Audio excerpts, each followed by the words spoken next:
அந்த யவீரு இயேசுவை உண்மையாய் கூப்பிட்டார்.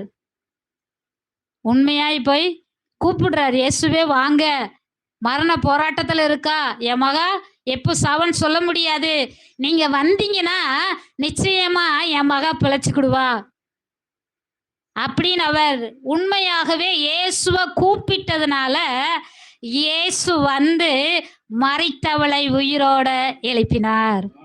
ஆமென், அல்லேலூயா.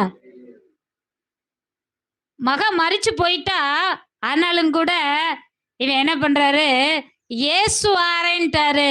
இயேசு நீ விசுவாசம் உள்ளவனா இருன்னு சொல்லிட்டாரு, என் மகா பிழைச்சுக்கிடுவா. அல்லேலூயா. அப்ப நாமும் கூட எந்த சூழ்நிலையிலும் இயேசுவை உண்மையாய் கூப்பிட்டீங்கன்னா நிச்சயமா கர்த்தர் உங்களுக்கு உதவி செய்வார். எந்த சூழ்நிலை இருந்தாலும் இயேசு வந்து உங்களுக்கு